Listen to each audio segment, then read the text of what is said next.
nĩ mbũri 19 igĩkuo nĩ maabitha borithi thutha wa kũhithũkio mũciĩ ũmwe kaunti ya Samburu hamwe na ng'ombe 2 na ngamĩra 1 ciaiyĩtwo nĩ aici a mahiũ kaunti ya Isiolo ikĩrĩithio. Cihithũkĩtio hĩndĩ ya kambĩini ya kũhunjia thayũ kũrĩ aikari a mĩena ĩrĩa ĩkoretwo na ũhagũku wa ũgitĩri kumana na ũici wa mahiũ, wĩra ũrĩa ũrarutwo nĩ ma-MCA manyitanĩire na atongoria matũra. Shughuli hii ni mzuri sana kwa sababu tumeathirika sana kwa mambo ya wizi ya mifugo.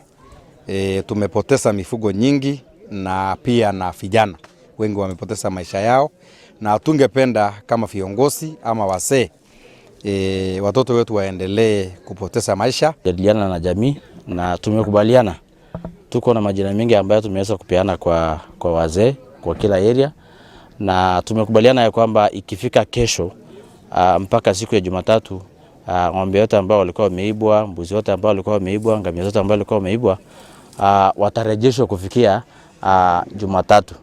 Maugĩte ihinda rĩa kiumia kĩmwe rĩrĩa marahetwo nĩ minista wa ũgitĩri Kithure Kindiki makorwo methete kĩhonia na moria arĩa makoretwo magĩtabania ciĩko icio magarũrĩre tiraiganu, amu nginyagia rĩu mahotete gũkinyĩra gĩcunjĩ kĩa 40% kĩa mĩena ĩrĩa matanyĩte gũthiĩ.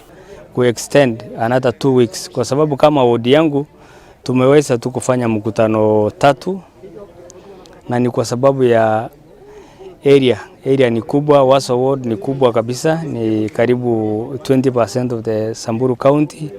Pia upande wa Ngaremara tumeweza kufanya mkutano 2, na kuna sehemu nyingi ambaye tunapaswa kutembea. Tumeweza kurejesha mali ambayo pengine hata kama hatujafikia 100%, tunaweza sema ya kwamba tunaweza ambia kwamba waziri kuna kiwango ambaye tumefanya, kwa sababu pia nafikiri kuweza kurejesha hata kiwango ile ambayo tumefikia kwa leo si kitu ambayo ni rahisi.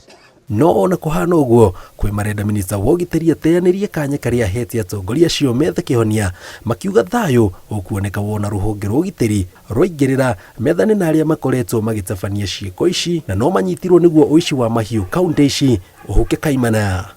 Ngĩribotera Inooro TV, njĩtagwo Janga Wambui.